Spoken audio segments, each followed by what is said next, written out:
For 10 years, I told myself they just forgot.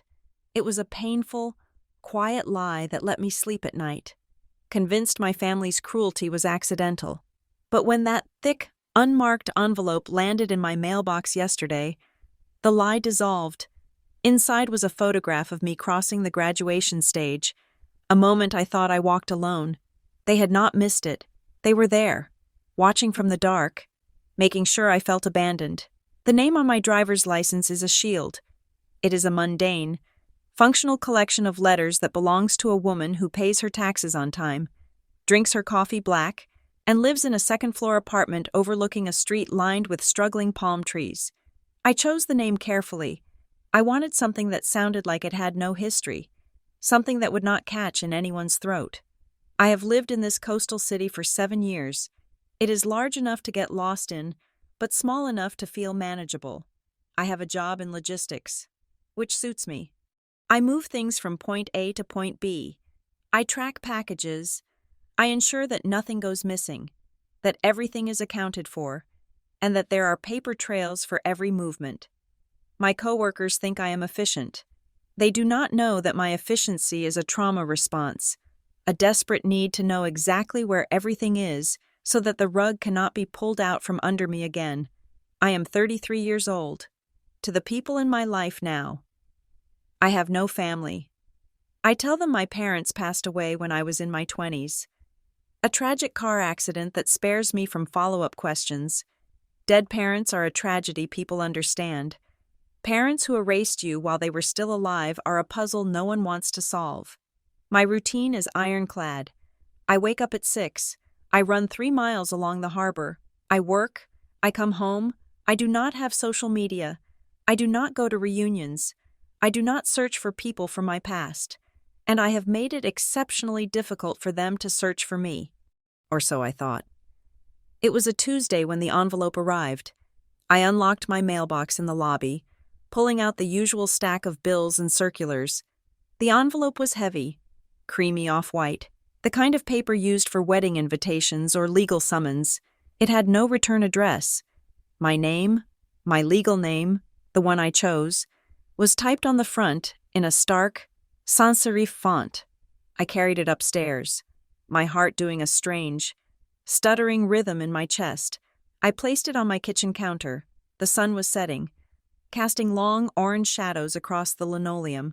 I stared at the envelope for a long time. It felt radioactive. It felt like a breach. I used a knife to slit the top edge. I did not tear it. I never tear things. Inside, there were 3 items. The first was a pamphlet. I recognized the logo instantly, though I had not seen it in 10 years. Redwood Valley College. It was the commencement program from the spring of 2016. My hands went cold. I opened it, the paper stiff with age. There, on the list of graduates, midway down the page, was my birth name, Haley Gray. The second item was a photograph. It was a 4x6 print, glossy, slightly bent at the corner. It was a candid shot, taken from the audience, slightly low angle. Looking up at the stage, in the center of the frame was a girl in a black gown. She was looking down at her feet, her posture protective, shoulders hunched. Around her neck was a cheap, synthetic floral lei, purple and yellow. I stopped breathing. I remembered buying that lei. I had bought it at a pharmacy 2 miles from campus the morning of graduation. I had bought it because I had seen other students walking around with armfuls of flowers and leis from their families. And I had panicked. I did not want to look unloved. I did not want to look like the only person who had no one. So I bought it myself, put it on in the rearview mirror of my beat-up sedan, and pretended someone had given it to me. The photo was real. I could see the wrinkle in the gown where I had sat on it wrong. I could see the banner in the background, the edge of the dean's podium. But that was impossible. My family had not been there. That was the story. That was the foundational truth of my estrangement. They had told me, weeks later, that they had simply mixed up the dates. My mother had laughed, a light tinkling sound, and said they thought it was the following weekend. They claimed they were at home, 3 hours away, gardening and watching television, completely unaware that I was walking across a stage to accept the diploma I had paid for myself. They said no one took any photos because no one was there. I flipped the photograph over. Nothing was written on the back. I reached for the third item, a single sheet of lined notebook paper. The handwriting was jagged, aggressive, done in blue ballpoint pen. You weren't forgotten. The words did not feel like a comfort. They felt like a taunt. I dropped the paper as if it burned. I backed away from the counter until my back hit the refrigerator. The hum of the compressor was the only sound in the apartment. You weren't forgotten. If I wasn't forgotten, then I was ignored. The memory of that day, which I had spent a decade packing into a concrete box in the back of my mind, cracked open. It hit me in fragments, sharp and disjointed.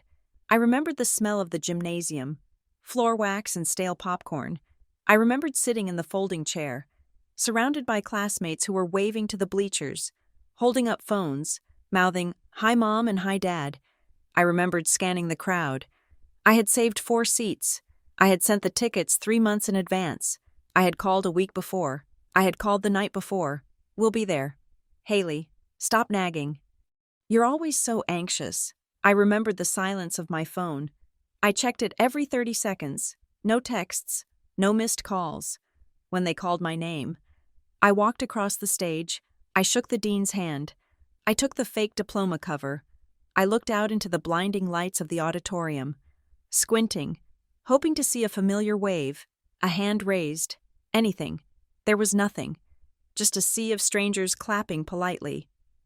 I remembered the aftermath, the hallway outside the gym. The noise of families reuniting was deafening. Fathers hugging sons, mothers adjusting mortarboards, siblings holding balloons. I sat on a bench near the water fountains, clutching my diploma cover. I waited for an hour.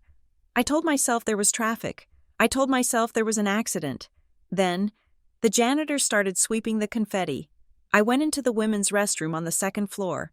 I went into the handicap stall at the end of the row. I sat on the toilet lid, pulled my knees to my chest, and I cried. I cried silently, gasping for air, terrified that someone would hear me and know that Haley Gray was alone. I sat there until the motion sensor lights turned off, plunging me into darkness. Now, standing in my kitchen 10 years later, I looked at the photograph again. The angle was from the audience. Someone had been sitting in the bleachers. Someone had been close enough to see the cheap plastic flowers around my neck. Close enough to see the terror in my eyes. They had watched me. They had watched me look for them. And they had stayed seated. They had watched me walk off the stage alone. And they had let me go. My hands were shaking so badly I could barely hold the picture. I needed a voice. I needed to hear something real to counteract the gaslighting that was already trying to creep back in. Maybe a stranger took it. A voice in my head whispered, "Maybe it's a mistake." I grabbed my phone. I scrolled past my work contacts, past the landlord, down to a number I hadn't dialed in 4 years. Tessa Morrow. She had been my roommate senior year. We had drifted apart. My fault. Mostly. I had cut ties with everyone who knew the before version of me, but Tessa was the only one who had ever hinted that she didn't buy my family's act. The phone rang 3 times. "Hello?" Her voice sounded older, tired. "Tessa," I said. "It is Haley." There was a long silence on the other end. "Haley? Haley Gray?" "I go by a different name now," I said quickly. "But yes, it is me." "My God," she said. "I haven't heard from you since you moved to the coast. Is everything okay?" "No," I said. "I need to ask you something about graduation." "Graduation?" She sounded confused. "That was a lifetime ago. Hales, I know, but I need you to think back, please." I gripped the phone tight. "You were there. Your family came." "Yeah, my dad made a huge scene, remember? He brought that air horn." Did you see my family?" The line went quiet again. The silence stretched, heavy and uncomfortable. "Tessa," I said, "please. I always wondered why you never asked me about this," Tessa said slowly. "I didn't want to bring it up. You were so upset that day. You vanished so fast afterward. What did you see?" "I saw your sister," Tessa said. The air left the room. Lauren? You saw Lauren? Yeah, outside the arena, before the ceremony started. She was wearing a red dress. I remember because I thought it was a weird choice for a morning graduation. It was like a cocktail dress. Are you sure? I am sure. I waved at her. I yelled her name. I shouted Lauren. Over here. Because I wanted to tell her where we were meeting up. What did she do? She saw me, Tessa said. Her voice dropped, becoming serious. She looked right at me, and then she turned around and walked the other way, like she didn't know me. I thought maybe I was crazy, or maybe she was just looking for the bathroom. But then what? Then I saw your car leaving the parking lot later. After the ceremony, you were alone. I knew you were alone, but I saw a blue van pulling out of the VIP lot, the kind your dad drove, the Honda. My dad had a blue Odyssey, I whispered. I saw it. Haley. I saw the bumper sticker. The one about the honor roll. It was them. They were there. I closed my eyes. Why didn't you tell me? I tried, Tessa said. That night, when I came back to the dorm to pack, you were already gone. Your side of the room was empty, and then when I called you a week later, you sounded so brittle. You said your parents had made a mistake with the dates. You sounded like you were reading a script. I was scared to push you. I thought maybe I was seeing things, or maybe there was some big family fight I didn't know about and I shouldn't interfere. They told me they forgot, I said. For 10 years, I believed they forgot. They didn't forget, Tessa said firmly. They were there. I hung up shortly after. I promised to call her back, to catch up properly, but we both knew I wouldn't. I stood in the darkening kitchen. The photo on the counter seemed to vibrate with malice. You weren't forgotten. The note was right. I wasn't forgotten. I was erased. I needed proof. Tessa's memory was strong, but memory is fallible. I needed something concrete. I needed a paper trail. My job had taught me that people lie, but documents do not. I sat down at my laptop. I opened an incognito window. I typed in the address of my old email provider.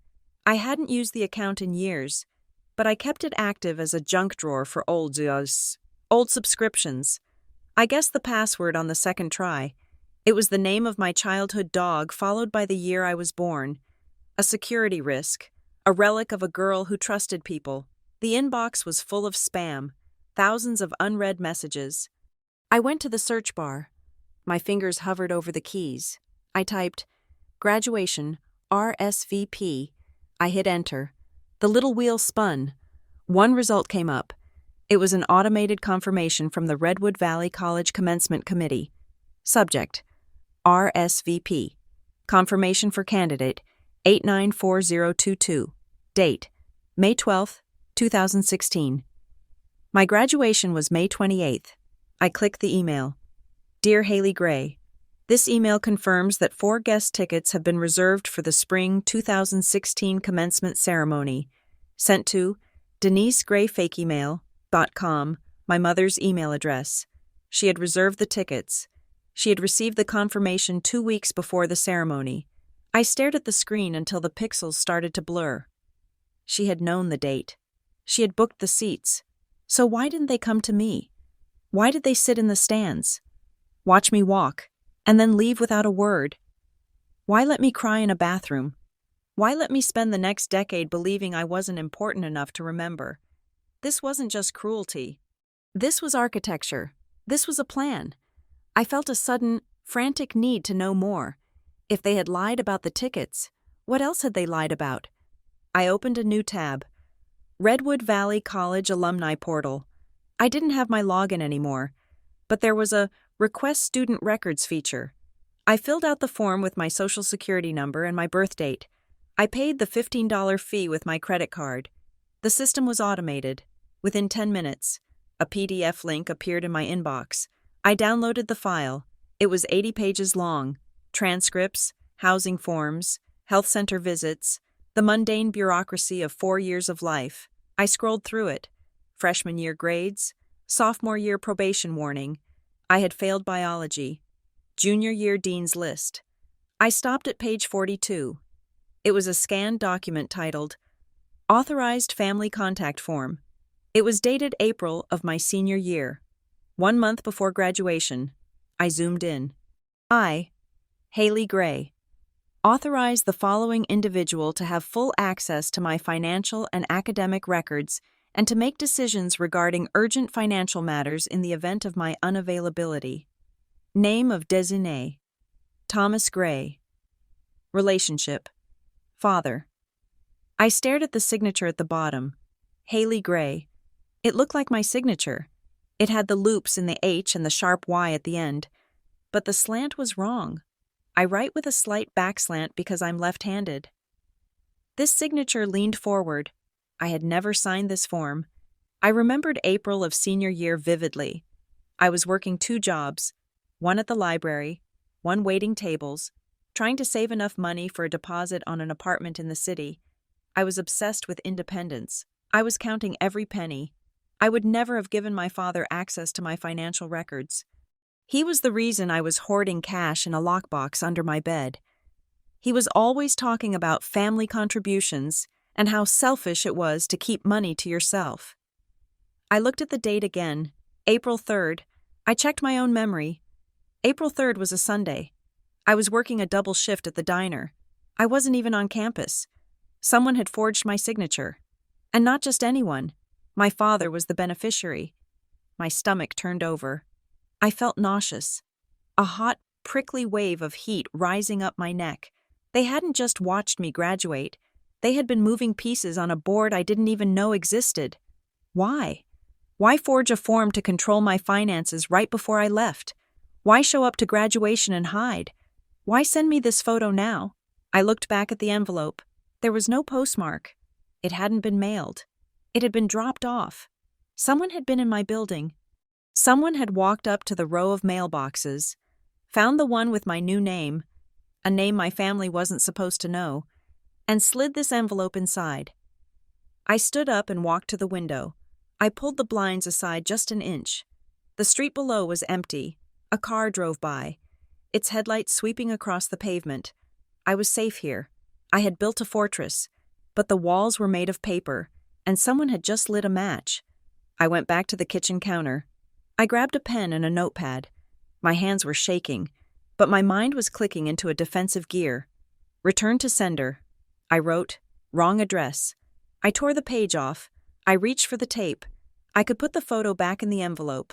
I could tape it shut. I could write refused on the front and drop it in the outgoing mail slot tomorrow morning. I could pretend I never saw it. I could go back to being the woman with the logistics job and the dead parents. But I stopped. If I sent it back, I was confirming 2 things. 1, that I lived here. 2, that I was still the same Haley who ran away from conflict. The note said, "You weren't forgotten." It implied that I had done the forgetting, that I was the one who had abandoned them. I crumpled the return to sender note in my fist.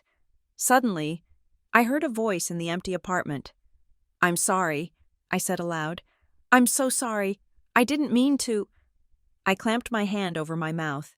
It was a reflex, an ancient, rusted pathway in my brain that lit up whenever I felt threatened. Apologize. De-escalate. Make yourself small so they don't have a target. I'm sorry. I had said it 1,000 times growing up. Sorry for being too loud. Sorry for needing money for a field trip. Sorry for existing in a way that inconvenienced them. I lowered my hand. The silence of the room pressed in on me. "No," I said. My voice was raspy. I was not that girl anymore. I was not the girl crying in the dark of a handicap stall while the janitor swept up the confetti. I was 33 years old. I paid my own rent. I owned my own car. I had survived them. But I hadn't, had I? I had just hidden. If I wanted to be truly free, I couldn't just change my name. I had to change the story. I looked at the forged signature on the PDF. I looked at the glossy photo of the girl in the lay. My father had signed a form to control my money. My mother had booked tickets she pretended didn't exist. My sister had seen me and turned her back. And now, 10 years later, one of them, or someone close to them, wanted me to know. Why now? Was it a threat? A confession? A lure? There was only one way to find out. I couldn't do this from a laptop in a coastal city 300 miles away. I couldn't do it over the phone. I walked into my bedroom. I pulled my suitcase out from under the bed. It was a hard-shell carry-on, gray and nondescript. I unzipped it. I wasn't going back as Haley Gray, the daughter who needed their approval. I was going back as the stranger I had become. I would go to Briar Glen. I would book a motel room. I would find out who dropped this envelope in my mailbox. I would find out why my father needed access to my finances when I had nothing to give. I would ask the question I should have asked 10 years ago. What did you do to me? I started packing. 7 days of clothes, my laptop, my files. I picked up the photo from the counter and tucked it into the front pocket of my bag. I wasn't going home. I was going to a crime scene, and this time, I wasn't going to be the victim. I was going to be the detective. The drive to Pennsylvania took 6 hours. I watched the landscape shift from the flat, gray coastline to the rolling, wooded hills of the interior. The trees were thicker here, the air heavier. Briar Glen was not a place people stumbled upon. It was a place you had to look for, tucked into a valley that felt perpetually shadowed by the ridges on either side. I had not set foot in this town for 10 years. I checked into the Greenleaf Motel off the highway just as the sun was dipping below the tree line. It was a nondescript, 2-story building with exterior corridors and a vending machine that hummed aggressively in the quiet evening.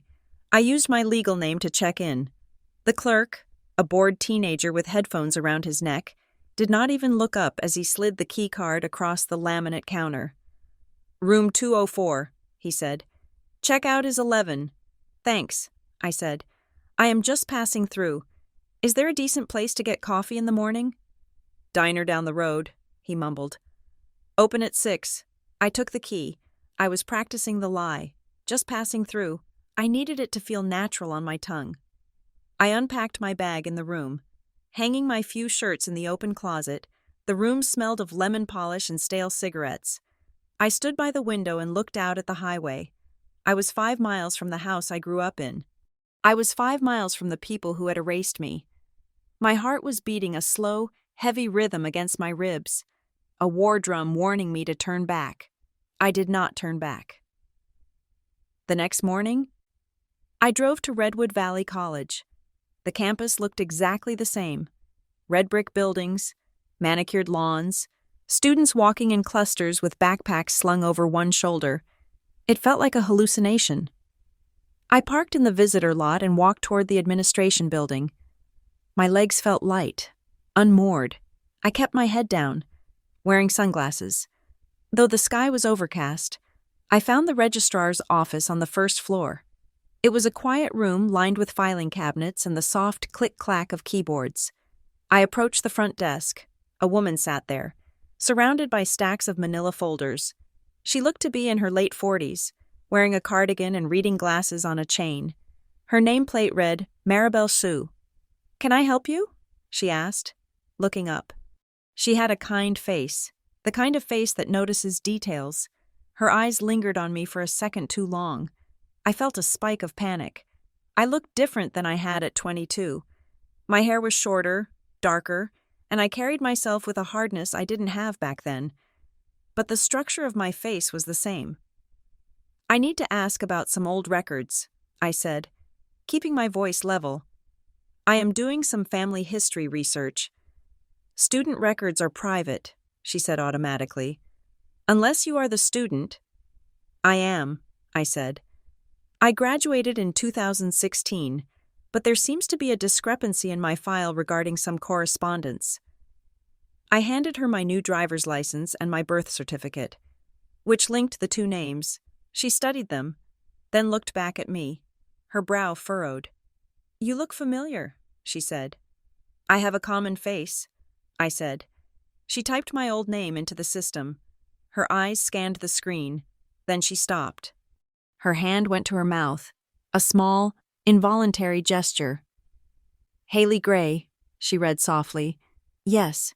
She looked up at me, and the professional mask slipped. There was recognition in her eyes, but it was mixed with confusion. "I remember this name," she said. I was working the desk that graduation week. It was my first year here. You remember me? I remember the photo, she said. My stomach dropped. What photo? The one in the lobby, she said. We had a display of the graduating class. Your parents. They came in. My parents came in here? Yes, a few days before the ceremony. Your father. Tall man. Very commanding voice. She hesitated, lowering her voice. There was confusion that week. What kind of confusion? I asked. I leaned against the counter, gripping the edge until my knuckles turned white. Maribel glanced around the office to make sure no one was listening. He came in to pick up a transcript, but there was a hold on the account. I remember because he was very insistent. He said you were unavailable. Unavailable? He said there was a medical emergency, Maribel said. He said you had been hospitalized quietly for... She paused, searching for the polite words. For emotional exhaustion. He said it was a private family matter. I felt the blood drain from my face. Emotional exhaustion. It was the perfect euphemism. It implied instability. It implied a breakdown. He told you I was in the hospital? I asked. Yes, he was very concerned. He asked that any mail, the diploma, the alumni packet, anything related to the ceremony, be rerouted to the family address for safekeeping. He said he didn't want you to be distressed by seeing it while you were recovering. She turned the monitor slightly so I could see. There was a scanned log entry from May of 2016. Date: May 24th, 2016. Notes: Father, Thomas Gray, provided verbal notification of student medical emergency. Request to reroute all final correspondence to home address approved. Reason: student incapacitated. I stared at the screen. Incapacitated. I had been working 2 shifts at the diner that week. I had been studying for my final in macroeconomics. I had been perfectly healthy, just tired and lonely. Did he show you any proof? I asked. A doctor's note? Anything? Maribel looked uncomfortable. He was very persuasive, and we try to be compassionate with families during crises. He seemed like a father trying to protect his daughter. He was protecting himself, I said. My voice was colder than I intended. Maribel pulled back slightly. I am sorry. If there was a mistake... It wasn't a mistake, I said. Thank you. Maribel, you have been very helpful. I walked out of the building before I could shatter. The air outside felt thin. I sat on a bench near the fountain and forced myself to breathe. They had not just ignored me. They had preemptively silenced me. They told the college I was crazy. Medical emergency. That was why no one questioned my absence. That was why no advisors called to check on me. They thought I was in a psych ward, and my father was the grieving, supportive parent handling the logistics. I needed to know how far the lie went. I drove into town. Briar Glen was a picture-perfect main street. Brick storefronts, flower baskets hanging from lampposts, a gazebo in the square. It looked like a place where nothing bad ever happened. I parked in front of the library. The basement housed the archives of the Briar Glen Ledger, the local weekly paper. I went downstairs. The air smelled of old paper and dust. I signed in as a researcher. I pulled the microfiche for May and June of 2016. I scrolled through the grainy images, high school sports scores, town council minutes, bake sale announcements. I found the issue from the week after graduation. There was a section titled Community Corner. I scanned the text, and then I saw his name. Thomas Gray, local accountant and community volunteer, is to be commended for his dedication. Despite a difficult spring supporting family through a private health crisis, Mr. Gray continues to serve as treasurer for the Rotary Club. We wish the Gray family peace and healing. Right below it was another blurb. Lauren Gray accepted into prestigious marketing internship in Philadelphia. Congratulations to a bright young talent. There was no mention of me, no mention of Haley Gray graduating with honors. I was the private health crisis. I was the burden Thomas Gray was carrying. I printed the page. The machine whirred and spat out the warm paper. I folded it into a tiny square and put it in my pocket. I walked out of the library and turned down the street toward a coffee shop I used to go to. I needed caffeine. I needed to clear the fog in my head. "Haley?" The voice came from behind me. It was soft, hesitant. I froze. I slowly turned around. Standing on the sidewalk was Mrs. Gable. She had lived 2 doors down from us for my entire childhood. She was older now. Her hair completely white, leaning on a cane. She held a reusable grocery bag. "Mrs. Gable," I said. I couldn't deny it.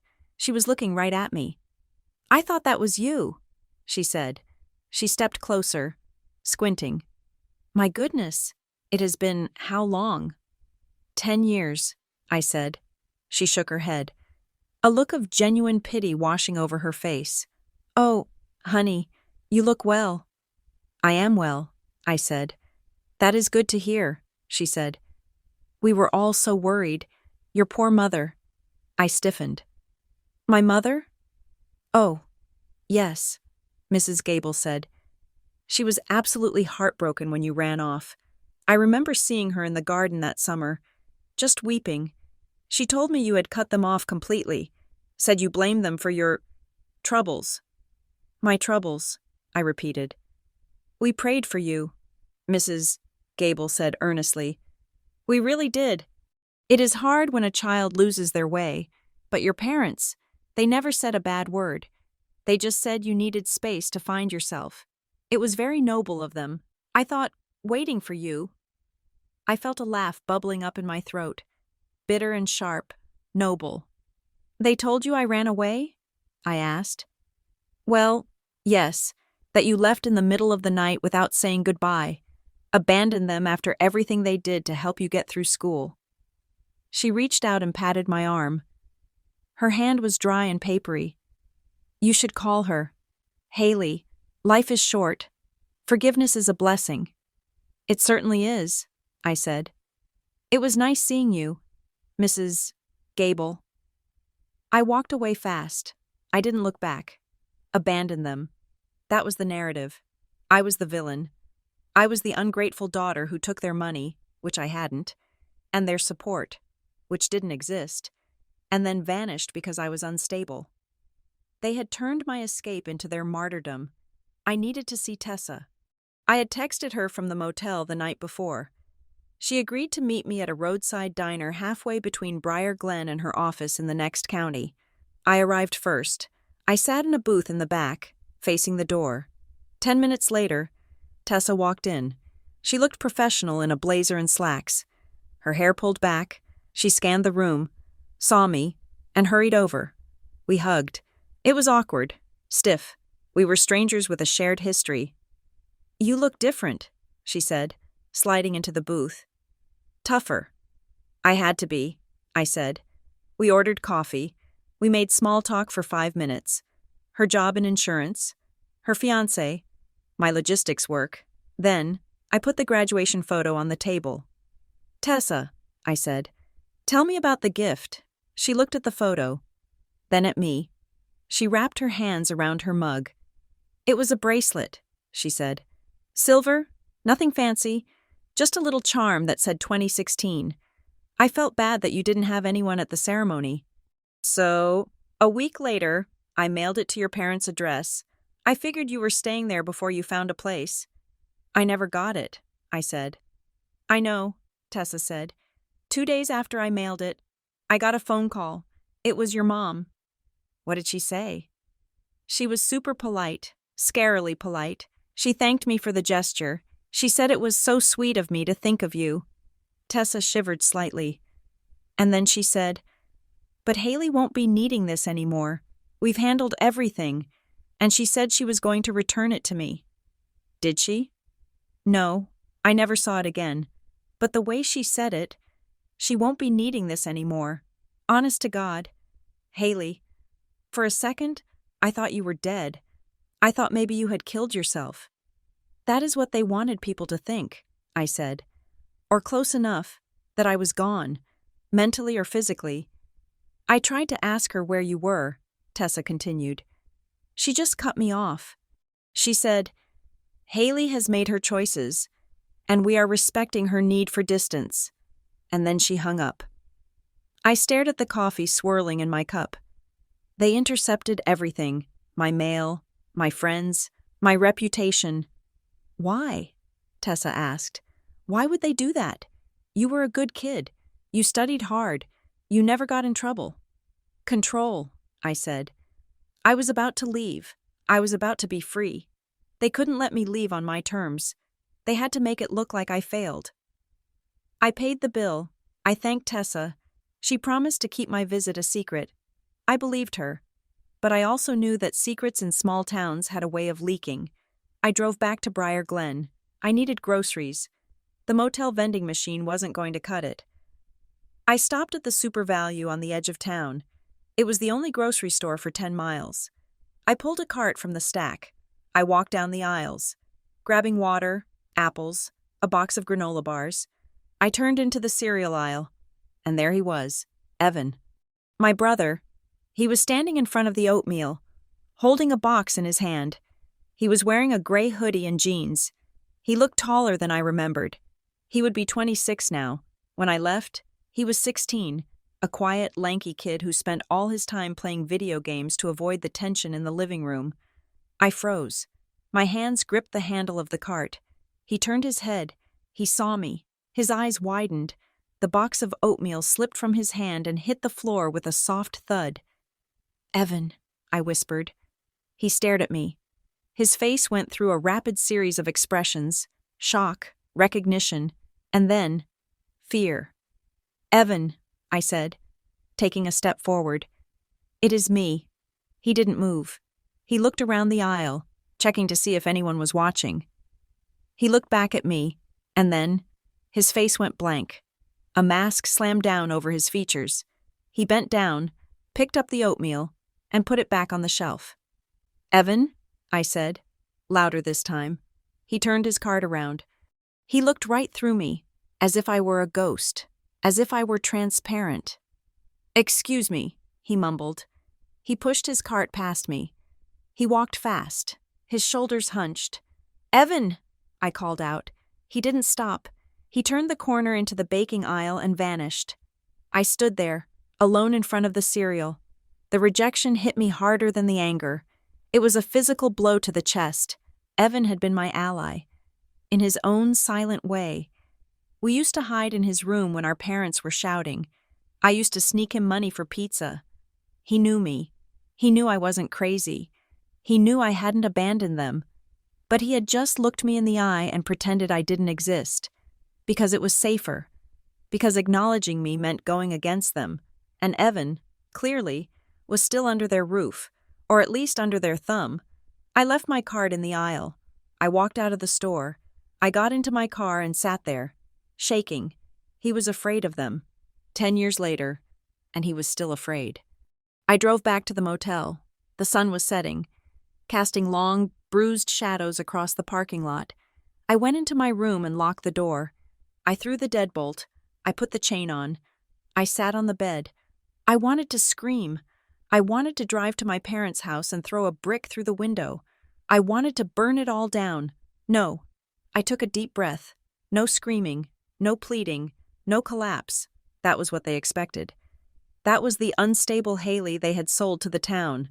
If I acted crazy, I proved them right. I needed facts. I needed to dismantle them brick by brick. I opened my laptop. I connected to the motel's spotty Wi-Fi. I started searching for my father, Thomas Gray, Briar Glen. I found his LinkedIn. It was polished, professional. Senior accountant at Gray Finch. I scrolled down. Volunteer experience? Board member. Briar Glen Family Promise Initiative. I clicked on the link for the organization. It was a nonprofit dedicated to strengthening family bonds and providing financial literacy to young adults. The irony was so thick it tasted like copper. My father, the man who forged my signature to control my finances, the man who cut me off from the world, was on the board of a nonprofit about family loyalty. I read the mission statement. We believe that the family unit is the cornerstone of society. We help families navigate crisis through unity and shared responsibility. Shared responsibility, I whispered. That was code. That was code for no one leaves. I looked for the list of donors. It was a PDF linked at the bottom of the About Us page. I scrolled through the names, local businesses, churches, and then I saw it. Gold tier donors, Dr. Aris Thorne, Dean of Students, Redwood Valley College. I froze. The Dean of Students, the man who handed me my diploma cover, the man who ran the office where Maribel worked. My father wasn't just a persuasive parent. He was friends with the dean. He was a donor. They were socially connected. That was how he got the medical emergency lie to stick. That was how he got the mail rerouted without a doctor's note. He called in a favor, or he leveraged a friendship. The web was bigger than I thought. It wasn't just my parents. It was the pillars of the community. I felt a wave of exhaustion. I was one woman against a network of people who protected their own. I should leave. I should pack my bag, drive back to the coast, and forget I ever came here. I had a life. I had a name that didn't hurt. But then I thought of Evan. I thought of the way he looked at me in the cereal aisle, terrified, defeated. He was still in the trap.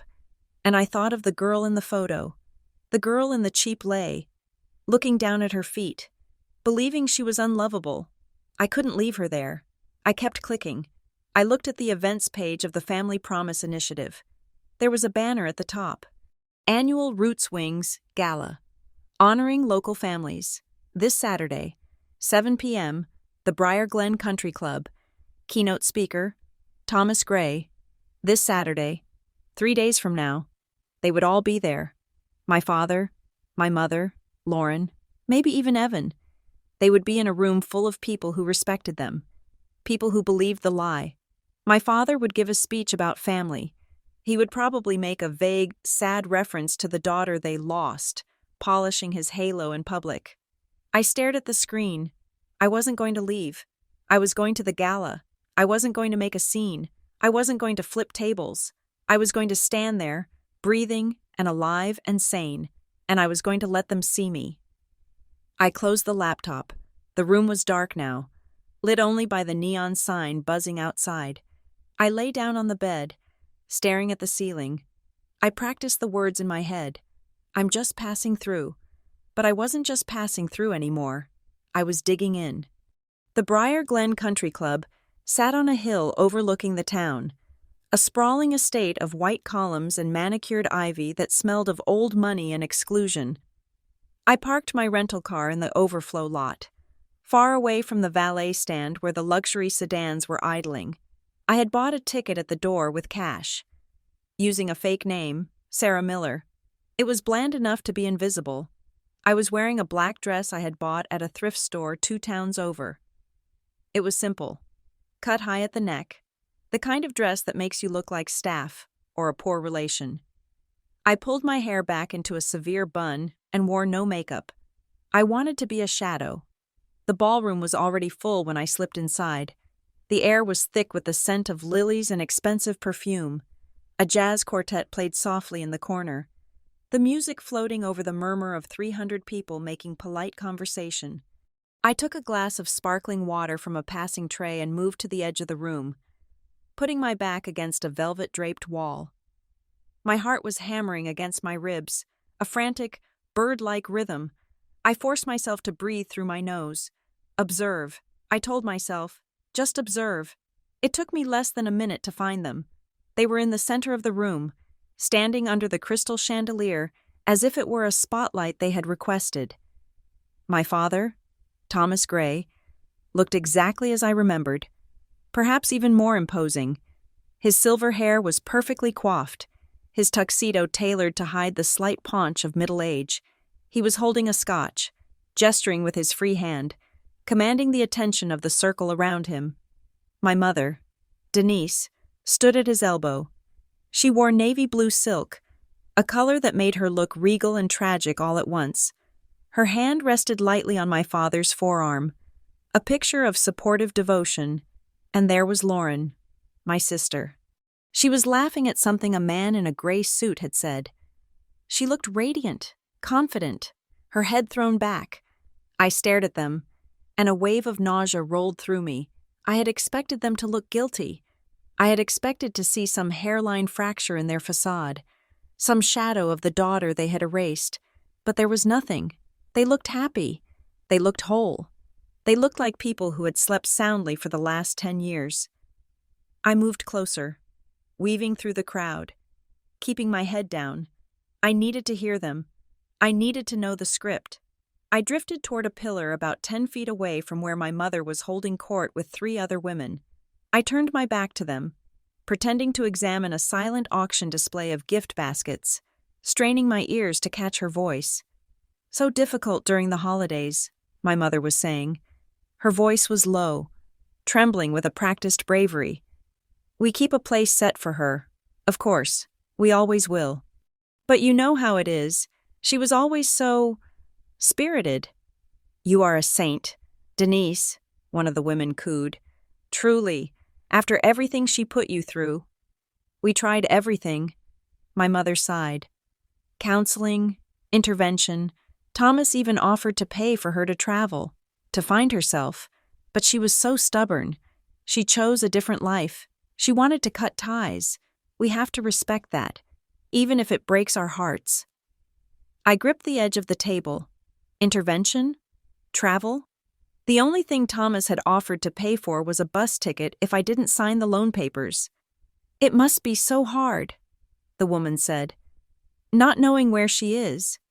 "Oh, we pray she is safe," my mother said. "That is all a mother can do. We just want her to know the door is always open." The lie was so smooth, so seamless, it felt like a physical slap. She wasn't just lying. She was harvesting sympathy. She was using my absence to paint herself as the long-suffering matriarch. I risked a glance over my shoulder. Lauren had joined the group. She slipped her arm through my mother's, leaning her head on her shoulder. "Mom is too kind," Lauren said. "Haley made it very clear she didn't want to be part of this family. We have to focus on the people who stayed." I stared at Lauren's neck. She was wearing a silver necklace, a delicate chain with a small, unique pendant, a tiny bird in flight, holding a chip of sapphire in its beak. The room seemed to tilt. I knew that necklace. I had bought it for myself during my junior year abroad, from a street vendor in Florence. It was the only expensive thing I had ever owned. I had worn it every day until the last month of my senior year. When it vanished, I had torn my dorm room apart looking for it. I had searched the library, the dining hall, the bathroom. I had cried for 2 days, convinced I had been careless, convinced I was the irresponsible girl my father always said I was. Lauren was wearing it. She hadn't just watched me panic. She had taken it. She had stolen it, hidden it, and now, 10 years later, she was wearing it to a gala celebrating family loyalty. Rage, hot and blinding, flooded my vision. I took a step forward. I didn't have a plan. I just wanted to rip it off her neck. Crash. A waiter, navigating the tight space between the pillar and the crowd, clipped the edge of a chair. His tray tipped. A dozen champagne flutes shattered on the marble floor. The sound was like a gunshot. The room went silent. In the sudden quiet, I froze. The crowd parted instinctively, backing away from the glass and the spreading puddle of wine. I was only 5 feet away from Lauren now, in the chaos. She hadn't noticed me. She was looking down at the mess, giggling nervously. She leaned toward the friend standing next to her, a young woman in red. "God, what a mess," Lauren whispered, loud enough for me to hear. "Reminds me of graduation," the friend laughed. "Stop it. You are terrible." "It worked, didn't it?" Lauren murmured, a smirk playing on her lips. "Chaos is a ladder, right?" "Lauren!" My mother's voice cut through the air. Denise was approaching, her face a mask of concern for the waiter, but her eyes sharp on her daughter. "Come help me find a manager," Denise said, gripping Lauren's arm tightly. "We need to get this cleaned up before someone steps in glass." Lauren's face changed instantly. The smirk vanished. She looked dutiful, serious. "Of course. Mom." They walked away, leaving the waiter on his knees. picking up shards of glass. I stood there, my breath trapped in my throat. It worked, didn't it? She wasn't talking about the waiter, she was talking about the plan, the chaos they created to cover their tracks. I couldn't breathe. The room was too hot, too bright. The smell of lilies was suffocating. I turned and walked blindly toward the terrace doors. I pushed them open and stepped out into the cool night air. The terrace was empty, save for a few smokers huddled by the railing. I walked to the far end, into the shadows, and gripped the stone balustrade. My hands were shaking so hard I could hear my rings clicking against the stone. "You look like you are going to pass out." I jumped, spinning around. A man was standing in the alcove of a closed doorway. He was holding a glass of soda water. He looked to be about my age, maybe a little older. With dark hair and a weary expression, he wasn't wearing a tuxedo, just a dark suit that looked lived in. "I am fine," I said, my voice tight. "You are not," he said. He stepped out of the shadows. "You are hyperventilating. Look at your hands." I looked down. He was right. They were trembling violently. I clasped them together to stop it. "I just need some air," I said. "Fair enough," he said. He leaned against the wall, giving me space. "I am Miles Arden. I am hiding out here too." I didn't answer. I turned back to the view of the dark golf course. "You are not a donor," Miles observed, "and you are not staff, and you looked like you wanted to murder someone in there." I looked at him sharply. "Excuse me?" "I saw you," he said. "By the pillar. When the tray dropped, you were looking at the grays like they were setting you on fire." I studied him. He didn't look malicious. He looked observant, intelligent. "Who are you?" I asked. "I am an attorney," he said. "I do pro bono work for the nonprofit, or I did. Until tonight, listening to Thomas Gray speak makes me lose my appetite." "You don't like him," I said. "I don't trust him," Miles corrected. "There is a difference. He is too polished. People who are that perfect usually have a lot of bodies buried in the basement." I let out a short, harsh laugh. "You have no idea." Miles watched me carefully. "You know them." "I used to," I said. "A long time ago." "Are you the daughter?" he asked softly. "The one who chose a different life?" I froze. "How did you know?" "I am good with faces," Miles said. "And I have seen the old photos in Thomas's office. He keeps them on a shelf behind his desk, the happy family shrine." "It is a lie," I said. The words tumbled out before I could stop them. "All of it. The photos. The stories. They didn't lose me. They pushed me out." Miles set his glass down on the railing. His demeanor shifted from casual observer to lawyer. "You are Haley. I don't use that name anymore." "Okay," he said. "What are you doing here? If Thomas sees you, he will have security throw you out before you can say a word." "I wanted to see them," I said. "I wanted to know if they felt guilty." "And?" "They don't. Sociopaths rarely do," Miles said. He moved a step closer, lowering his voice. "Listen to me. I don't know your whole story, but I know Thomas Gray. He is obsessed with appearances. He is litigious. He has sued 2 contractors and a former employee for defamation in the last 5 years just for whispering about his business practices. I am not afraid of him," I said, though my shaking hands betrayed me. "You should be," Miles said. "If you go back in there and make a scene, he will spin it. He will say you are the unstable daughter returning to harass the family. He will get a restraining order. He will paint you as a threat, and this town will believe him because he signs the checks." "So what do I do?" I demanded. "Just let them get away with it?" "No," Miles said. "You get proof, real proof, not memories, not overheard conversations, documents, timestamps, signatures. If you want to take down a man like Thomas Gray, you don't use a megaphone, you use a paper trail." I looked at him. He was offering me a lifeline. Or maybe he was just curious. "Why would you help me?" I asked. "Because I have a feeling," Miles said, "that the private health crisis Thomas talks about was actually just a girl trying to get away from a bully. And I don't like bullies. I took a deep breath.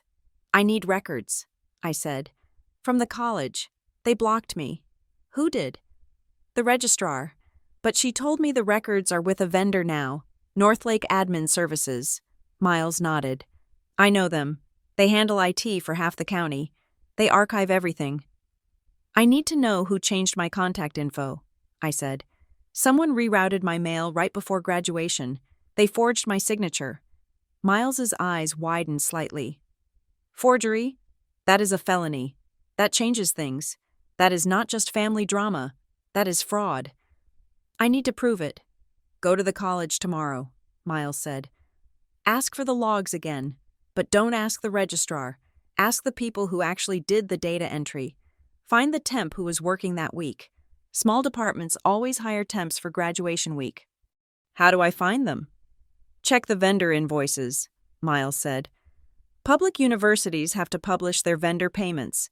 Search for Northlake invoices from May 2016. It will list the billable hours and the contractor names. I stared at him. It was a brilliant, boring, bureaucratic solution. Thank you, I said. Be careful, Miles said. Thomas has eyes everywhere. If he knows you are here, he won't know, I said. Not until I am ready. I left the gala 10 minutes later. I didn't go back inside. I walked to my car in the dark, the image of the silver bird on Lauren's neck burning in my mind. The next morning, I was back at the Redwood Valley College Library. I didn't go to Maribel. I went to the public terminals. I followed Miles's advice. I searched the university's transparency portal for vendor payments. It took an hour of digging through PDFs. Invoice 4492-B. Vendor, Northlake Admin Services. Service period, May 15th to May 30th, 2016. Contracted staff, P. Miller, J. Pike, S. Wu, J. Pike. I searched for J. Pike in Briar Glen. There was a Janelle Pike listed on a wedding registry from 3 years ago. Janelle and David. I searched her name on a local job board. She was listed as an office manager at a dental practice in town. I drove to the dental office. It was Sunday, so it was closed. I found her home address, a small townhouse complex on the north side of town. I parked across the street. I waited, around noon. A woman came out. She was pushing a stroller. She looked to be in her mid-30s, with blonde hair pulled back in a ponytail. I got out of the car. I walked across the street. Excuse me, I said. Janelle?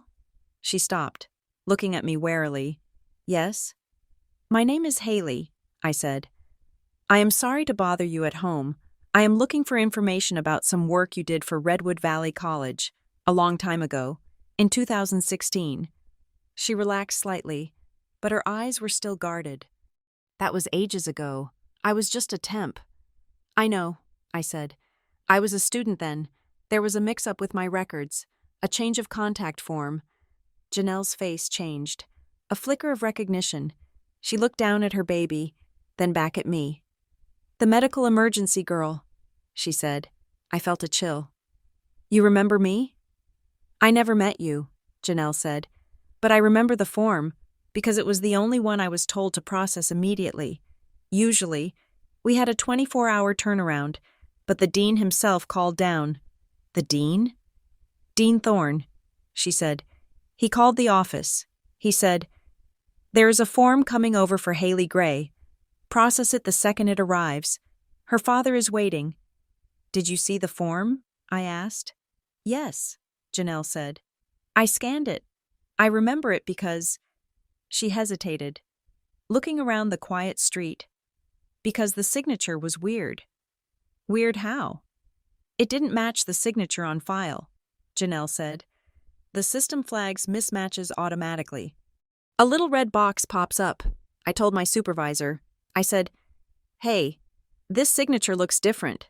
The loops were wrong. What did your supervisor say? She told me to override it, Janelle said. She said, the family is influential. Don't make trouble. Just push it through. I felt the ground steady beneath my feet. This was it. This was the confirmation. Who brought the form in? I asked. Did you see who dropped it off? It wasn't dropped off, Janelle said. It was faxed. Faxed? From a local number. I remember thinking it was odd because most students just emailed PDFs by then, but this came through the fax machine. The header said Grayfinch Accounting. My father's office. My father had faxed a forged document from his own office to the college, and his friend the dean had ordered the staff to ignore the fraud alert. Thank you, I said. My voice was trembling. You have no idea how much this helps. Janelle looked at me with sudden clarity. You are her, aren't you? The girl who was supposed to be sick. I wasn't sick, I said. I was set up. Janelle nodded slowly. I always wondered. It felt wrong. The way they were rushing it, like they were trying to beat a clock. I drove back to the motel in a daze. It wasn't just emotional cruelty, it was a conspiracy. My father, the dean, the supervisor, my sister, they had all played a part in erasing me. Why? Why go to such lengths? Why risk felonies? Why bring in the dean? Just to keep me from leaving? Just to punish me for wanting independence? I sat in the car in the motel parking lot, staring at the peeling paint on the door of room 204. A wave of shame washed over me, thick and suffocating. Why didn't I fight harder? Why did I just accept it when the mail didn't come? Why didn't I march into the office and demand to see my file? Why did I let them silence me so easily? I put my head on the steering wheel. I felt weak. I felt like a coward. No. I lifted my head. I didn't fight because I didn't know I was in a war. I thought I was just unloved. I thought I was dealing with neglect, not tactical sabotage. I had fought alone. I had packed my car. I had driven away. I had built a life. That was fighting. I got out of the car. I walked up the stairs to my room. I put the keycard in the slot. The light flashed green. I pushed the door open and stopped. The door had been unlocked. I always locked it. I was meticulous. I checked it twice before I left. I pushed it open further with my foot. The room was dark. Hello? I called out. Silence. I stepped inside, reaching for the light switch. The room looked normal at first glance. The bed was made. The TV was off. But then I looked at the luggage rack. My suitcase was gone. Panic flared in my chest. I spun around. The suitcase was on the bed. It was unzipped. My clothes were neatly folded, but they had been rearranged. My gray sweater was on top of my jeans. I had left the jeans on top. Nothing had been thrown around. Nothing had been slashed. It was surgical. I walked over to the bed. I checked the side pocket where I kept my emergency cash. It was still there. I checked the laptop sleeve. The laptop was there. Nothing was stolen. They hadn't come to take anything. They had come to show me they could. We can get in. We can touch your things. We know you are here. I backed away from the bed. I felt violated. My skin crawled. I checked the bathroom. Empty. I checked the closet.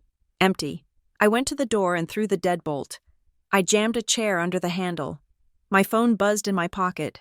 I jumped, a small cry escaping my throat. I pulled it out. Unknown number. I opened the message. Go home. Haley, you don't want the whole town to know why you really left. I stared at the screen. The letters blurred. Why you really left. They were going to use the lie against me. They were going to threaten to release the medical history they had fabricated. They were going to tell the town I was crazy, drug-addicted, dangerous, whatever story fit the medical emergency narrative they had planted 10 years ago. I sank down onto the floor, my back against the door. I was trapped in a motel room with a chair under the handle, and they were outside, rewriting my life again. But this time, I had something I didn't have before. I knew about the fax. I knew about the signature. I knew about the necklace. I looked at the phone again. I didn't reply. I took a screenshot. Document everything. Miles had said, I saved the image. Then I opened my email and sent it to a secure cloud account. I am not going home, I whispered to the empty room. I am already there. I sat in the chair I had jammed under the door handle, watching the red numbers on the alarm clock change. 2 in the morning, 3 in the morning, 4. The room was silent, but my mind was a cacophony. Every shadow looked like a hand reaching for me. Every creak of the building sounded like a footstep. I felt small again. I felt like the 22-year-old girl who hid in the bathroom, terrified that her very existence was an inconvenience to the people who were supposed to love her. The text message burned in my pocket. "Go home, Haley." It was a command. It was the voice of a family that believed they owned me. They had broken into my room not to steal, but to rearrange my reality, to show me that my boundaries were imaginary, to remind me that no matter how far I ran, or what name I used, I was still just a daughter who needed to be managed. I cycled through the memories I had suppressed for a decade. The way my mother would sigh when I walked into a room, as if my presence drained her energy. The way my father would correct my grammar in front of my friends until I stopped speaking.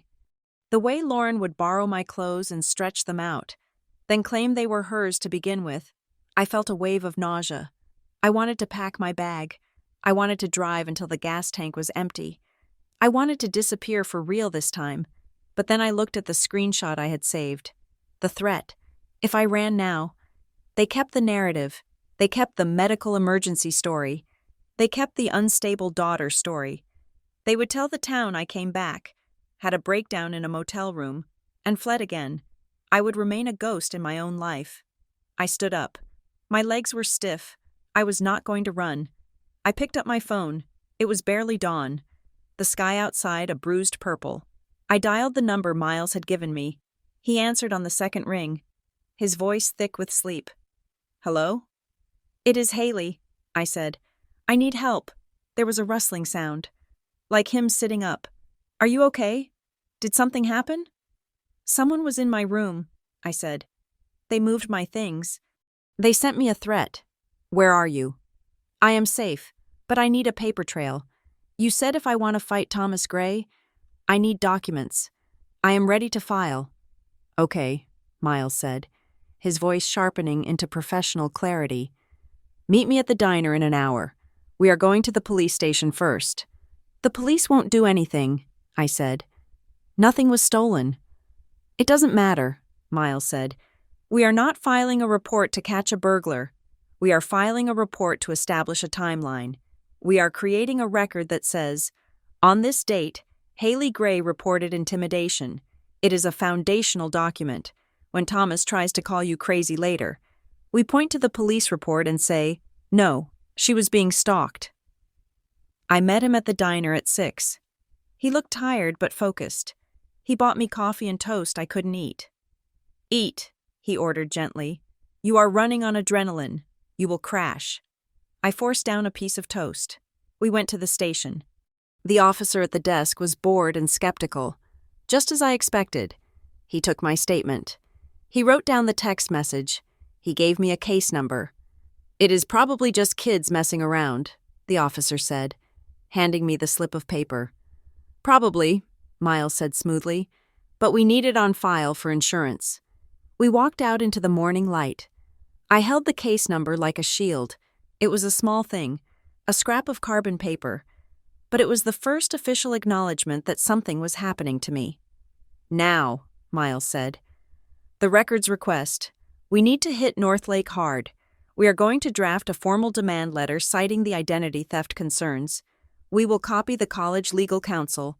That will scare them into compliance." We sat in his car and drafted the email on his laptop. He used words like audit trail, IP log, and fraudulent authorization.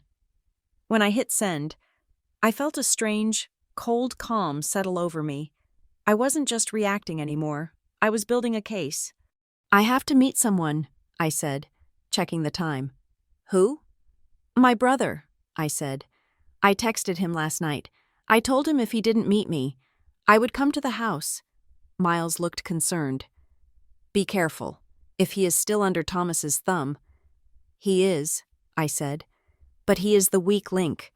I saw it in his eyes at the grocery store. He is tired." I drove to the park on the east side of town. It was a sprawling green space with a duck pond and a walking trail. I parked near the woods, away from the playground where the morning joggers were starting their loops. Evan was already there. He was sitting on a bench, hunched forward, his elbows on his knees. He was wearing the same gray hoodie. He looked young and old at the same time, carrying the heavy, invisible burden of a family secret. I walked up to him. He didn't look up until I was 2 feet away. "You shouldn't have come back," he said. His voice was flat. "I didn't have a choice," I said. "You guys made sure of that." He looked at the pond. "I didn't do anything." "You watched," I said. "You watched them erase me for 10 years. You watched them tell people I was sick." Evan flinched. What was I supposed to do? "Haley, I was 16. Dad, you know how he is. If you go against him, you stop existing. Look at you." "I exist," I said. "I am right here." I sat down on the other end of the bench. "Tell me about the file." Evan rubbed his face with his hands. "They have a Google alert set up for your name. Every time anything pops up, a voter registration, a public record, Dad gets an email. He prints it out. He keeps it in a binder in his study. He calls it the security log." "So he knows where I live?" "He knows the city. He doesn't know the address because you used a shell corporation for your lease, right? He was furious about that. He spent weeks trying to crack it." "Why?" I asked. "Why is he so obsessed? If I am such a disappointment, why not just let me go?" Evan turned to me. His eyes were red-rimmed. "Because you left. You weren't supposed to leave. You were supposed to break." He took a breath, looking around to make sure we were alone. "Haley, on graduation day, we didn't stay home." My stomach tightened. "I know. I have the photo." "No," Evan said. "I mean, we were there. We drove down. We parked in the VIP lot. We had the tickets in hand. Mom was wearing her blue dress. Dad had his camera." "Then why didn't you come in?" "We walked to the entrance," Evan said. His voice trembled. "We were standing by the doors. I could hear the band playing Pomp and Circumstance, and then Dad stopped. He looked at Mom and said, 'Turn around.'" "What?" He said, "She needs to learn what happens when she embarrasses us." He said if we went in there and clapped for you, we were rewarding bad behavior. He said the only way you would learn gratitude is if you felt what it was like to have nothing. I felt the blood drain from my face. They had been at the door.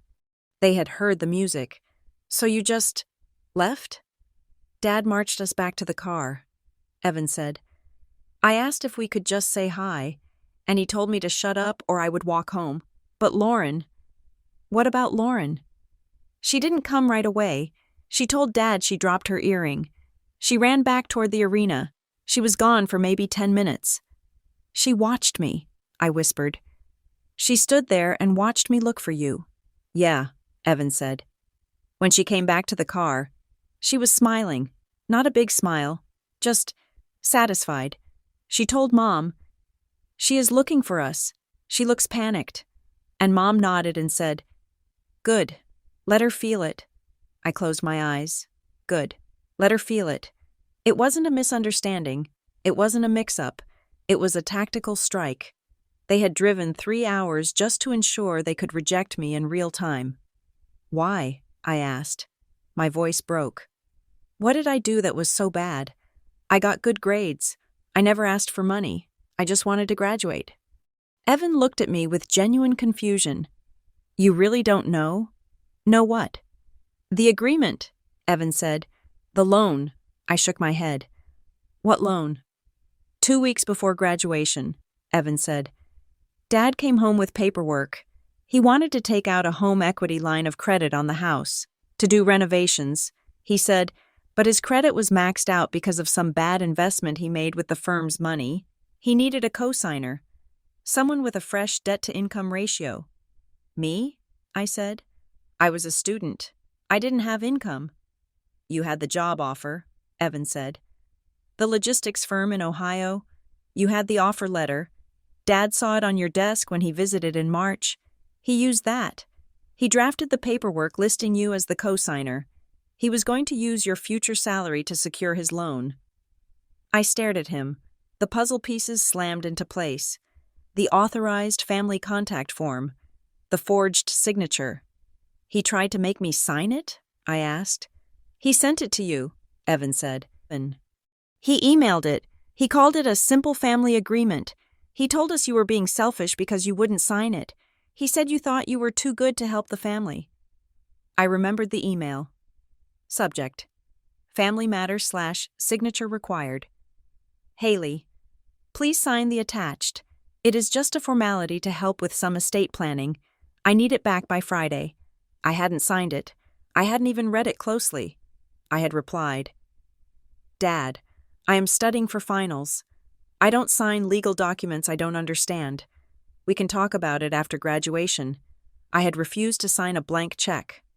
I didn't sign, I said. So he punished me. He said you were trying to hoard your success, Evan said. He said, if she thinks she can make it on her own, let's see how she likes being truly on her own. That is why he cut you off. That is why he intercepted the mail. He wanted you to crash. He wanted you to fail so hard that you would have to come crawling back and sign whatever he put in front of you. But I didn't come back, I said. No, Evan said quietly.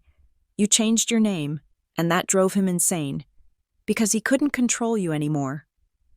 I looked out at the pond. The ducks were gliding across the water, oblivious to the cruelty of the world. It was about money. It was always about money and control. They didn't hate me. They just viewed me as an asset that had malfunctioned. And when the asset tried to leave, they tried to destroy it. Evan, I said, thank you. I am sorry, he said. He started to cry, silent, shaking sobs. I am so sorry I didn't call you. I was scared. I know, I said. But you are telling me now. I stood up. I have to go. I have work to do. What are you going to do? Evan asked, wiping his eyes. I am going to finish the story, I said. I left him on the bench. I drove back to the motel. My laptop was open on the small desk. An email had arrived from Miles. Subject: FWD. Northlake data request. Urgent. Haley. They folded. The legal threat worked. Attached is the access log for the student portal from May 2016. Look at the IP column. I opened the attachment. It was a spreadsheet. Thousands of rows of data. I filtered by my student ID number. There were 2 entries for the contact info change request. Date: May 24th, 2016. Time: 10:14. AM, action, update address / update.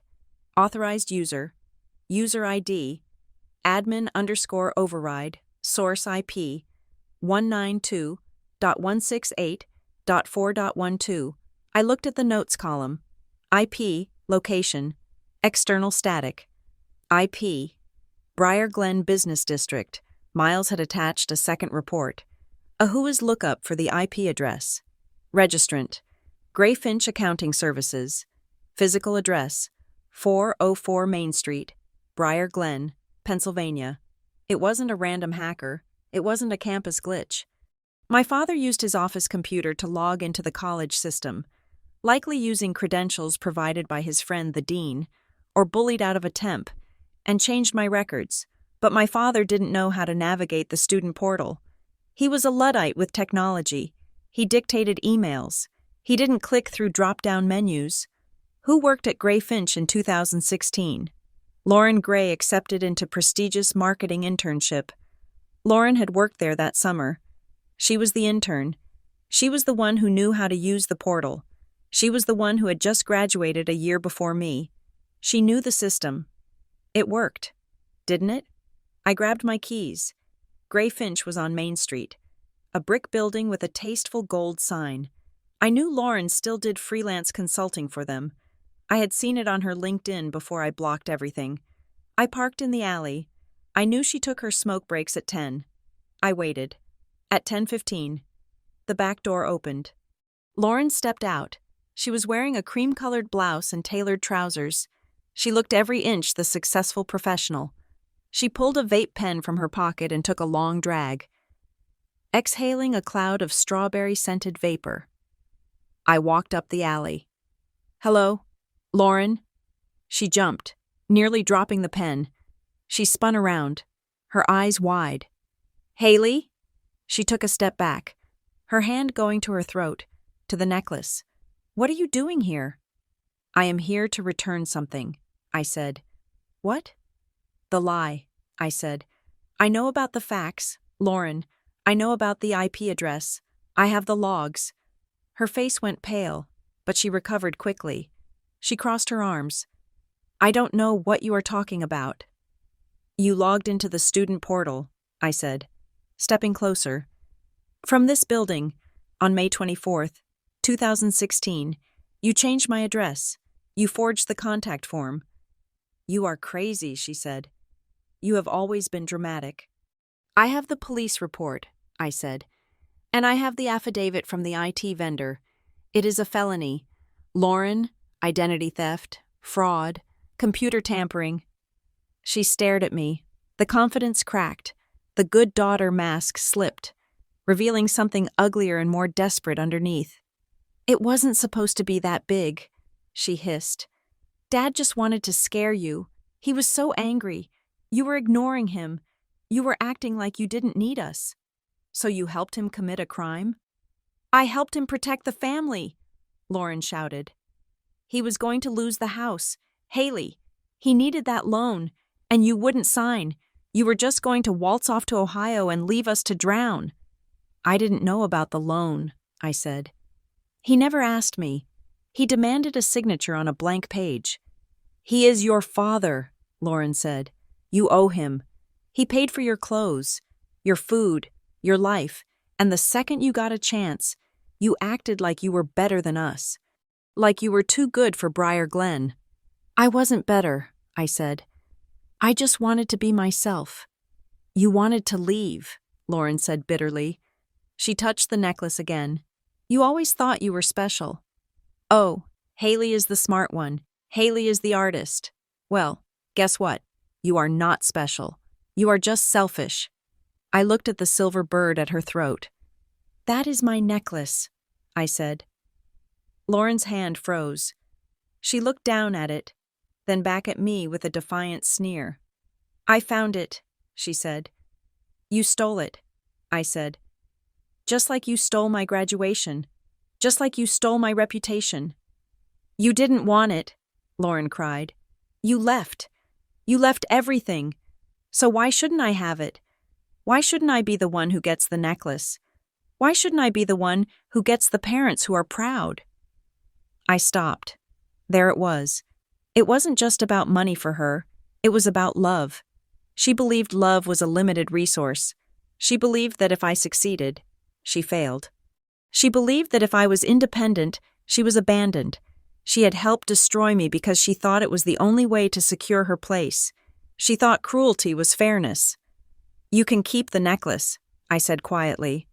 Lauren blinked, confused by the sudden drop in my aggression. "What?" "Keep it," I said. "It is cheap silver. It turns your skin green if you wear it too long. Whatever you think you won. Lauren, it is not worth it."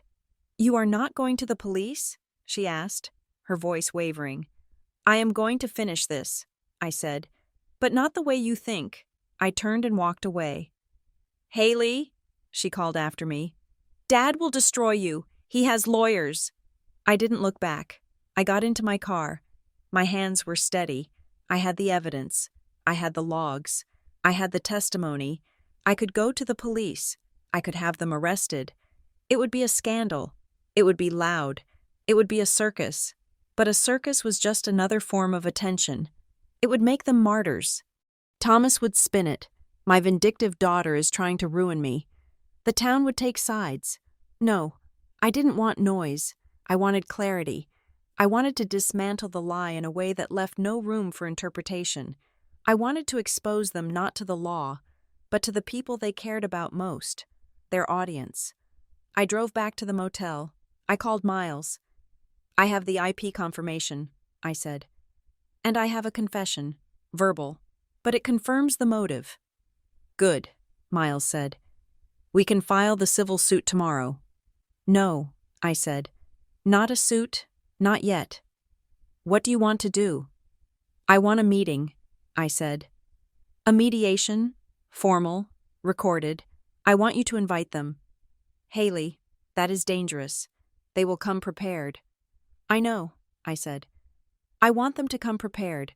I want them to bring their lies, and then I want to put the documents on the table. To what end? Miles asked. Settlement? No, I said. To get the truth on the record. I am not doing this for money. I am doing this to reclaim my name. I am going to make them admit it, and then I am going to walk away. I hung up. I looked at the mirror. The woman staring back at me wasn't the scared girl from the graduation photo. She wasn't the logistical manager hiding in a coastal city. She was Haley Gray, and she was done being erased. I opened my laptop. I started typing. Timeline of events, May 2016. I listed every fact, every date, every timestamp. I wasn't writing a revenge story. I was writing a history book, and this time, the facts would be undeniable. The conference room smelled of lemon polish and recycled air. It was a neutral space, rented by Miles in a corporate center 3 towns over from Briar Glen. We chose it carefully.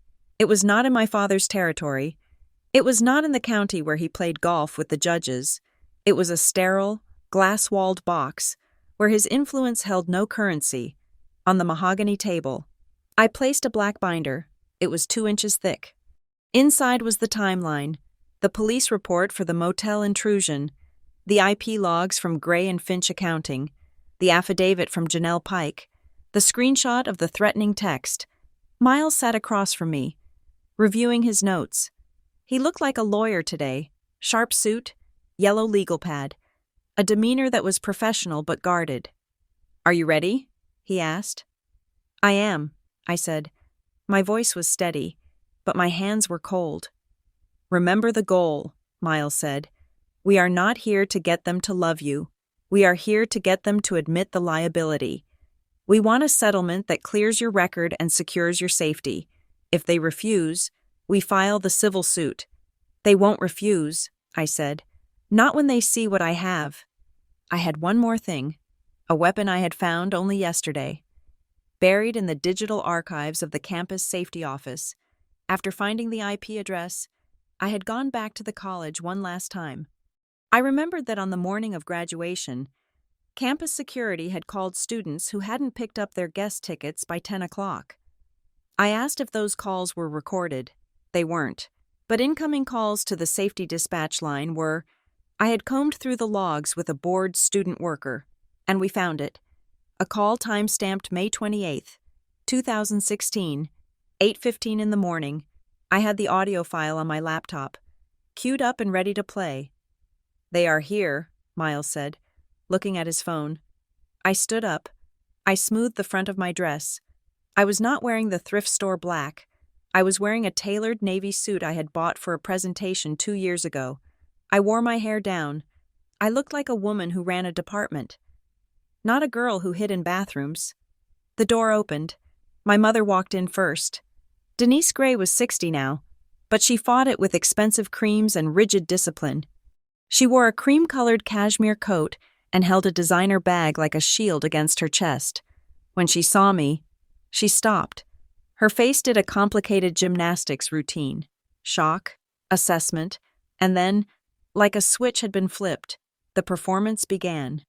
Her eyes welled up, her chin trembled. She dropped her bag on a chair and took a step toward me, arms opening. Haley, she breathed. Oh my God, Haley. It was a masterclass. If I hadn't lived with her for 18 years, I would have believed it. I would have believed this was a mother seeing her lost child for the first time in a decade. I didn't move. I didn't step into the hug. I stood behind my chair, my hands resting on the back of it. Hello, Mother, I said. She froze. The rejection hung in the air, palpable and sharp. She lowered her arms slowly. She wiped a tear from her cheek. A real tear. Perhaps, but summoned for effect. You look so different, she said, her voice wavering. We have been so worried. Why would you bring us here? Why lawyers? You could have just come home. I don't have a home in Briar Glen, I said. Please sit down. She looked at Miles, then back at me, playing the confused victim. She sat down, pulling her coat tight around her. Your father is parking the car, she said. He is very upset. Haley, you know how he gets when he feels betrayed. I know exactly how he gets, I said. We just want to fix this, Denise said. Leaning forward, whatever happened, whatever you think happened, we are a family. Families forgive. Families don't forge signatures, I said. Denise blinked. I don't know what you mean. I think you do, I said. I think you know exactly what happened the week of my graduation. I think you know why my mail stopped coming. I think you know why my friends were told I was sick. We were protecting you, she said quickly. You were under so much pressure. We could see you cracking. I wasn't cracking, I said. I was packing. I reached for my laptop. I found something. Mother, from the morning of the ceremony, do you remember calling the campus safety office? Her eyes darted to the side. I made a lot of calls that week. I was frantic. This wasn't a frantic call, I said. This was a cancellation. I pressed the space bar. The sound of the recording filled the quiet room. It was scratchy, layered with static, but the voice was unmistakable. It was Denise, but not the weeping, soft-voiced woman sitting in front of me. It was the other Denise, the manager, the woman who organized charity galas and silenced dissent with a smile. Yes, this is Denise Gray. I am calling regarding the tickets for Haley Gray. Candidate number 894. We won't be picking them up. She won't be attending the ceremony. There was a pause on the tape, then the dispatcher's voice. Is everything all right, ma'am? Everything is fine, Denise's voice said, crisp and cold. There has been a change of plans. She has decided to leave early. Please release the seats to the wait list. We don't want them to go to waste. I stopped the recording. The silence that followed was heavy, suffocating. Denise didn't look down. She didn't look ashamed. She looked at me, and her face changed. The softness evaporated. The tearful mother vanished, replaced by a woman with eyes like flint. I was protecting this family, she said. Her voice was steady, devoid of the earlier tremor. From what you were doing to us. What was I doing? I asked. Graduating?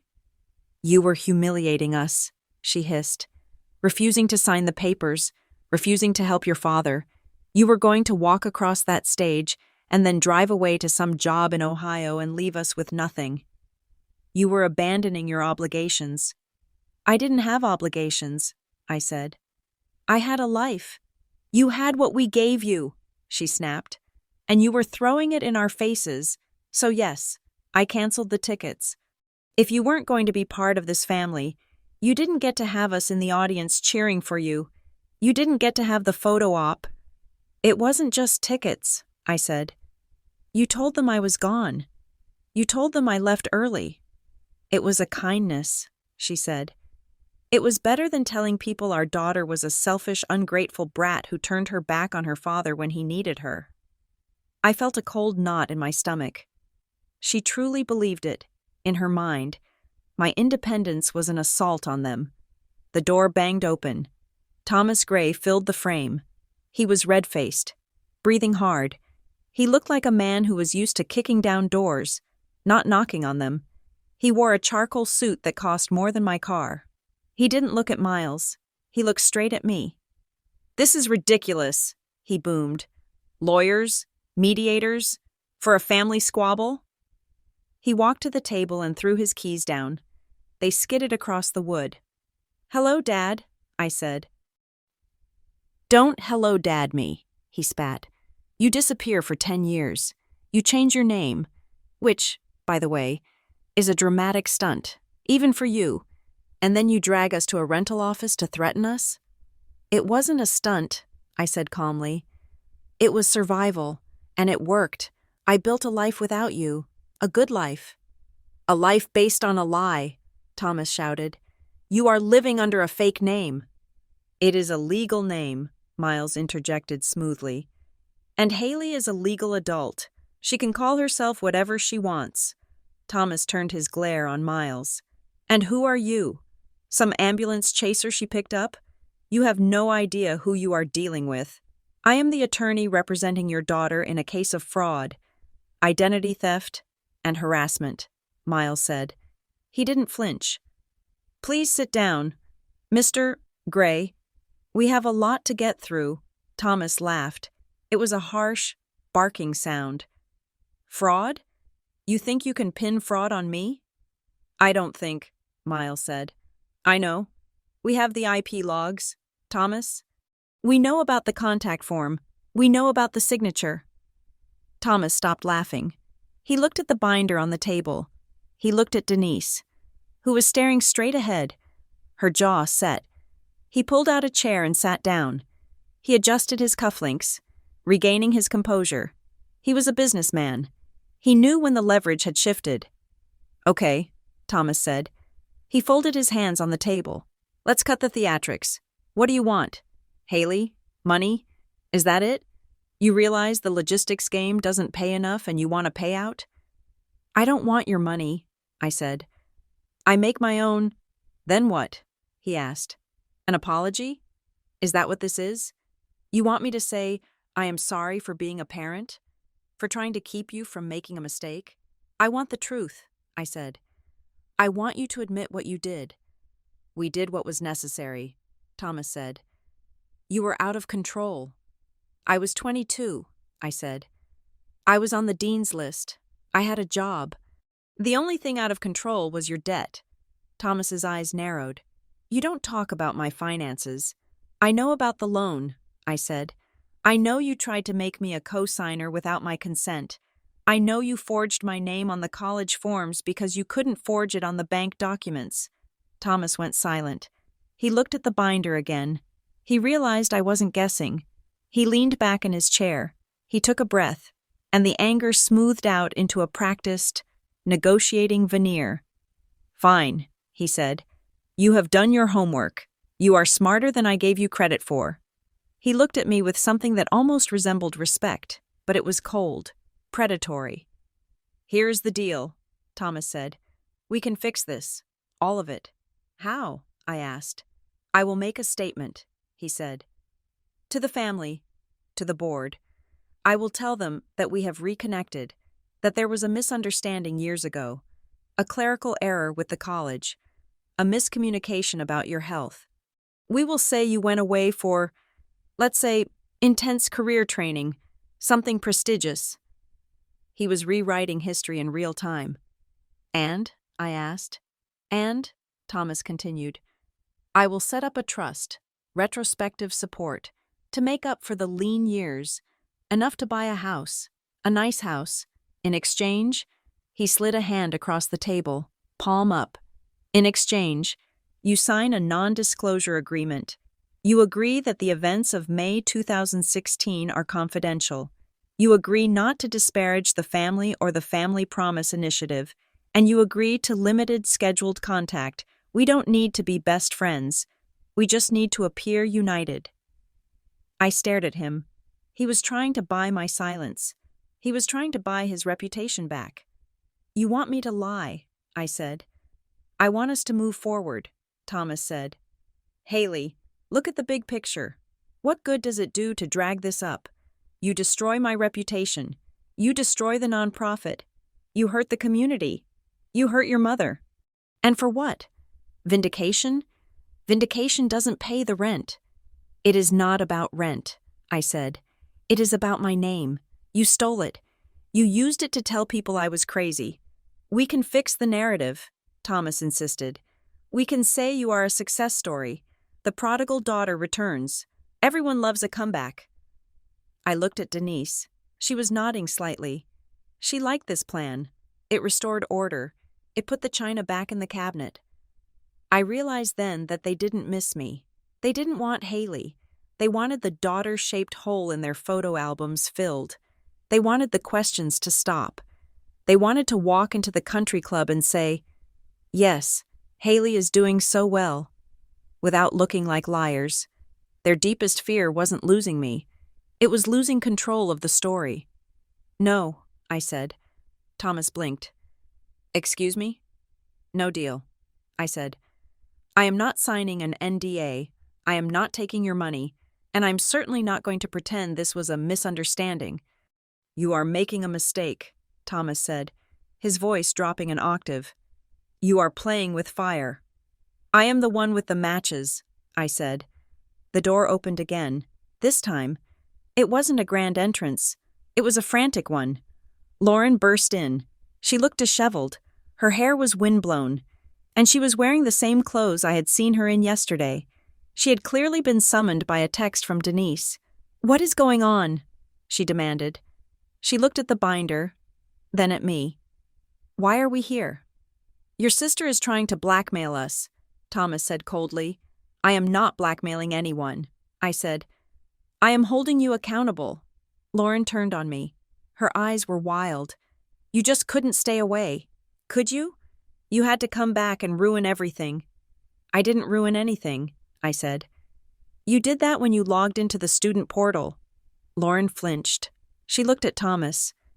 "She knows. Dad, she knows about the IP address." "Shut up, Lauren," Thomas snapped. But Lauren didn't shut up.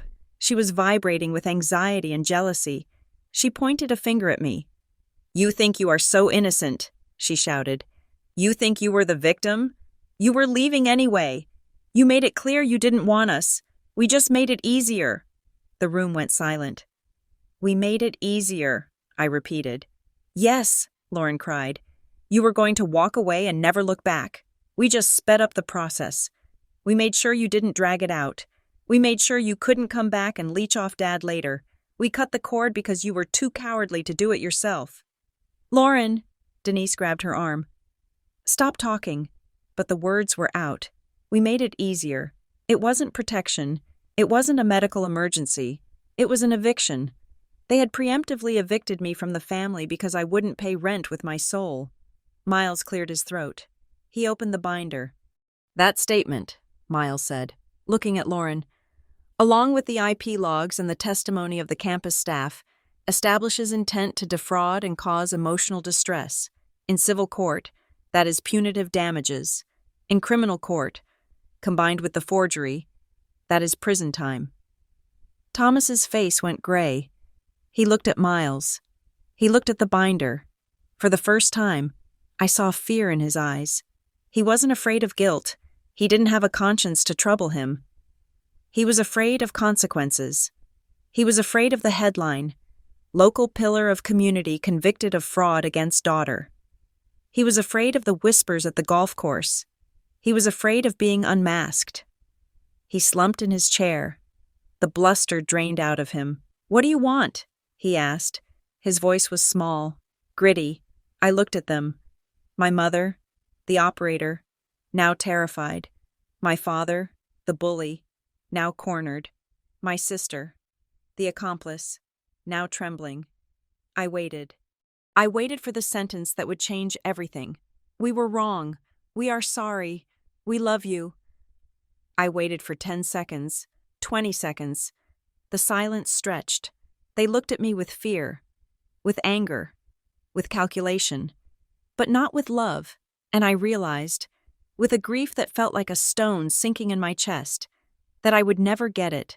There was no apology coming. They were incapable of it. To apologize would be to admit they were not the heroes of their own story. To apologize would be to shatter the mirror they had spent a lifetime polishing. I was an orphan. I had parents, but I was an orphan. I stood up. I closed the binder. "I don't want your money," I said again, "and I don't want your fake reconciliation." "Then what is this for?" Thomas asked, gesturing at the room. "Closure," I said.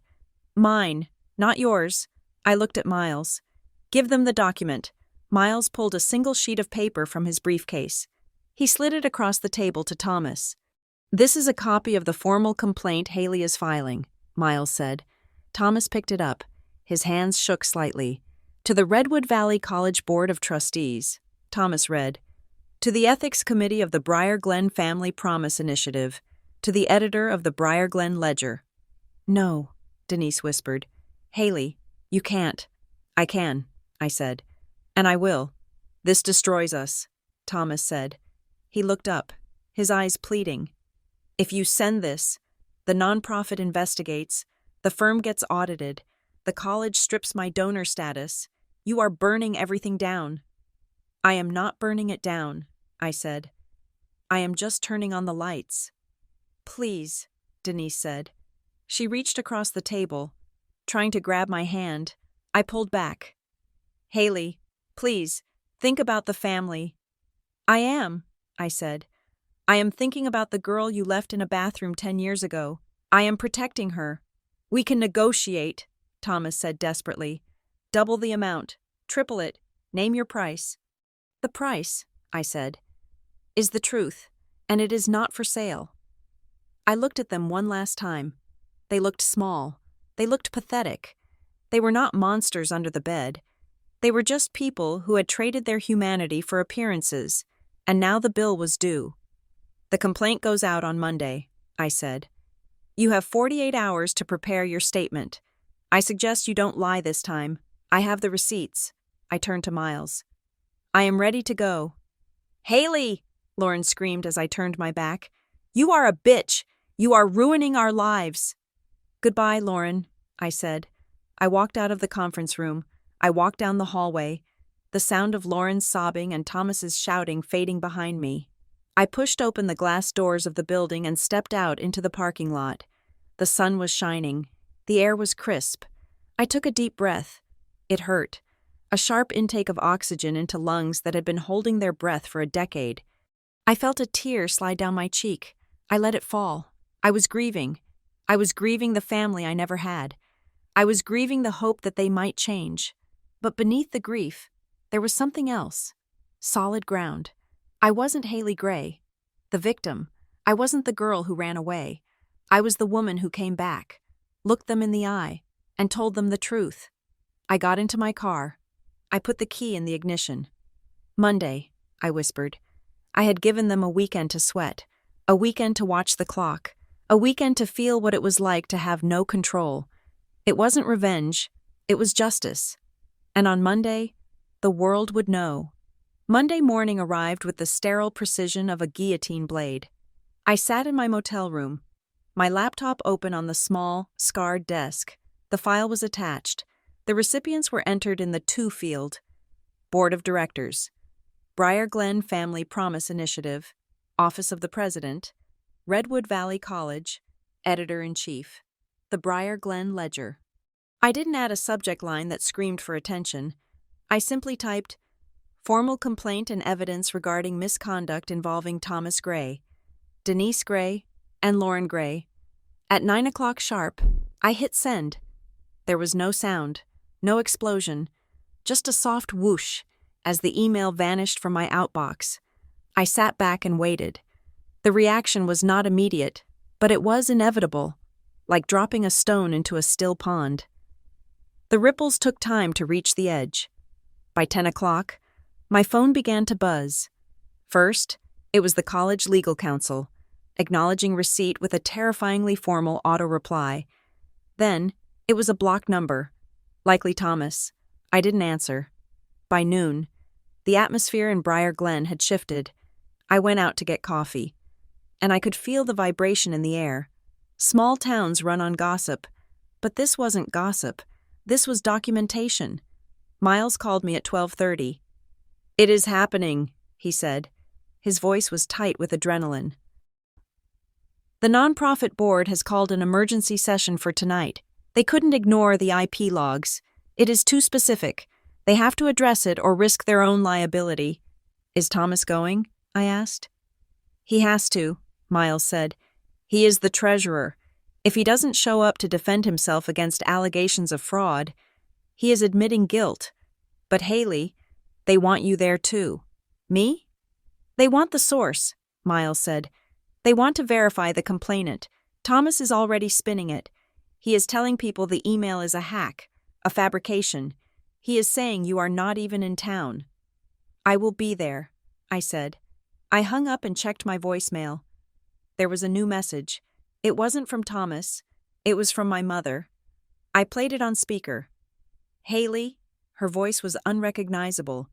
It wasn't the confident matriarch from the gala, nor the tearful victim from the mediation. It was small, thin. Please, you don't know what you are doing. Mrs. Higgins from the church called me. She asked if it was true. She asked if we lied about the hospital. Haley, please don't humiliate us like this. We can fix it. Just tell them you were confused. Tell them you were angry. Don't let them look at us like that. We are your family. I stared at the phone. Don't let them look at us like that. She didn't say. I am sorry we hurt you. She didn't say. We shouldn't have done it, she said. Don't humiliate us. She was terrified of exposure. For 10 years, she had worn the cloak of the grieving mother. Now, I was stripping it off. And she was realizing that underneath, she was just a conspirator. I didn't delete the message. I saved it. It was evidence of her priority, reputation over relationship. A knock at the door made me jump. I checked the peephole. It was Evan. I opened the door. He looked like he hadn't slept in 3 days. His eyes were hollow, his hoodie pulled up as if to hide his face from the world. They are going crazy, he said, stepping inside without looking at me. Mom is hyperventilating in the kitchen. Dad is on the phone with his lawyer, screaming about suing the internet provider. Lauren is throwing things. And you? I asked. He sat on the edge of the unmade bed. I want to leave. The words hung in the air. Then leave, I said. I can't, Evan said. If I leave now, I am the traitor. I am the one who abandoned them when they were under attack. Dad, he will destroy me. Haley, he has my car title. He pays my tuition. I am not like you. I am not strong. I wasn't strong, I said. I was desperate. There is a difference. I sat next to him. Evan, look at me. He turned his head. He looked so much like the little boy I used to read to, terrified of the thunder. You are allowed to want peace, I said. You are allowed to want a life where you don't have to lie to keep the peace. That doesn't make you a traitor. It makes you a human being. He will cut me off, Evan whispered. Then you start over, I said. It is hard. It is lonely. But the air is better on the other side. I promise. He nodded slowly. He didn't say he would leave today, but I saw the seed planted. He wasn't defending them anymore. He was just surviving them. I have to go back, he said. If I am gone too long, they get suspicious. Go, I said, but keep your head down. Tonight is going to be ugly. The emergency board meeting was held in the private function room of the Briar Glen Public Library. It was neutral ground, chosen because the nonprofit's office was technically in Thomas's building, and the board members suddenly wanted distance. I arrived with Miles. The room was packed, not just the board members, but the college administration, the editor of the paper, and a handful of major donors who had caught wind of the scandal. Thomas, Denise, and Lauren were seated at the far end of the long oak table. They looked like a fortress. Thomas sat with his arms crossed, his face a mask of furious indignation. Denise was pale, staring at her hands. Lauren was glaring at me with pure venom. The board chair, a stern woman named Carolyn Vance, called the meeting to order. We are here to discuss the serious allegations regarding the misappropriation of funds and the fraudulent use of influence by our treasurer. Mr. Gray, Carolyn said. Mr. Gray, you have the floor. Thomas stood up. He buttoned his jacket. He looked every inch the aggrieved leader. This is a witch hunt, Thomas announced, his voice booming. These allegations are fabricated by an estranged family member who has a history of instability. The emails, the logs, they are easily forged. My daughter Haley has returned to town with the sole purpose of extorting money from this family. When we refused to pay, she fabricated this slander. He pointed a finger at me. She is unwell, Thomas said. We have tried to help her for years, but this Attacking my professional reputation? Attacking the college? It is a delusion. The room murmured. He was good. He was selling the narrative he had planted 10 years ago. Haley is the problem. We are the victims. I felt a flash of old panic. What if they believed him?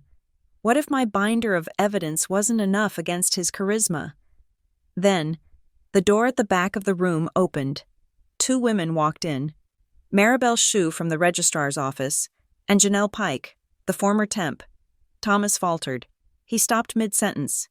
He hadn't expected witnesses. Miles stood up. Madam Chair, if I may, we have brought individuals who can corroborate the documentation. Carolyn Vance nodded. Proceed. Maribel stepped forward first. She was trembling, but she held a file folder tight to her chest. I am the assistant registrar at Redwood Valley College, Maribel said. Her voice was quiet but clear. I was working in May of 2016. I have pulled the original hard copies of the interaction logs from that week. She opened the folder and placed a sheet of paper on the table. This is a log of a visit from Mr. Thomas Gray on May 20th, Maribel said. He requested a hold on Haley Gray's mail. He stated she was hospitalized. When I asked for documentation, he became aggressive.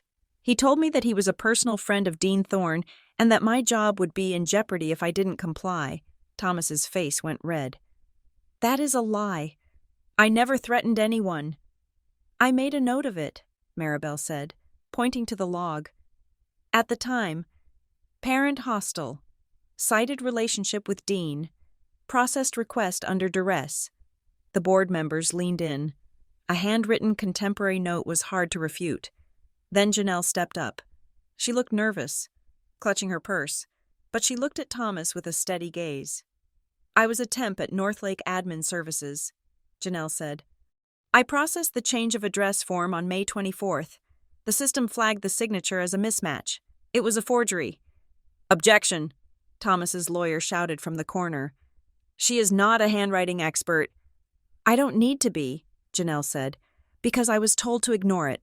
My supervisor told me that the fax came from Gray and Finch Accounting and that the family was influential. She said if I flagged it, I would be fired. She turned to the board. I didn't want to lose my job. Janelle said, I had a baby on the way, so I changed the address.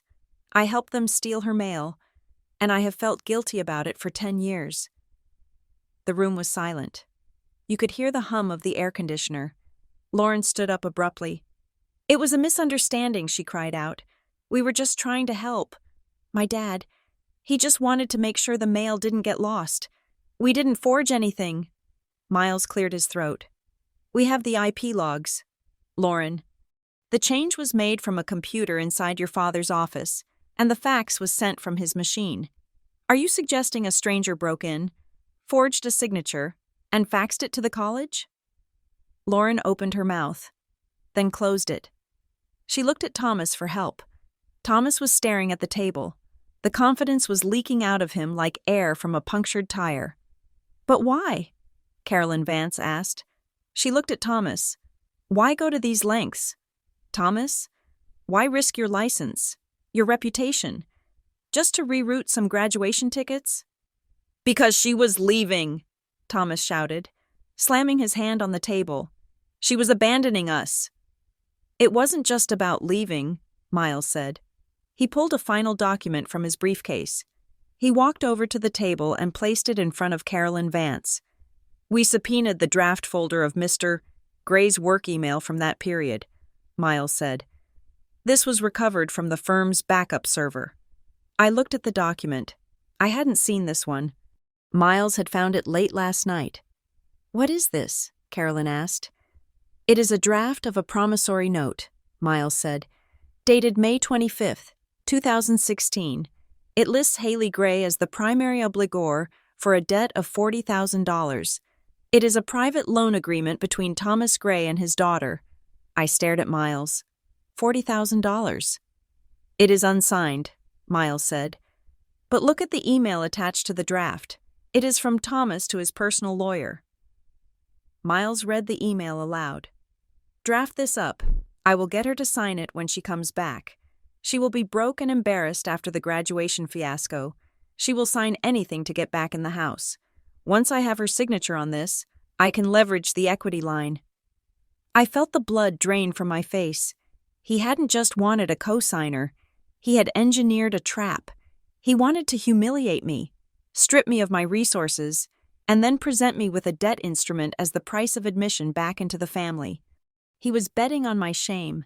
He was betting that if he broke me enough, I would sign my life away just to have a roof over my head. The cruelty was so calculated, so industrial, that the room recoiled. Carolyn Vance looked at Thomas with pure disgust. "You staged a crisis," she said, "to financially entrap your own daughter?" Thomas didn't speak. He couldn't spin this. The email was in his own words. She will be broke and embarrassed.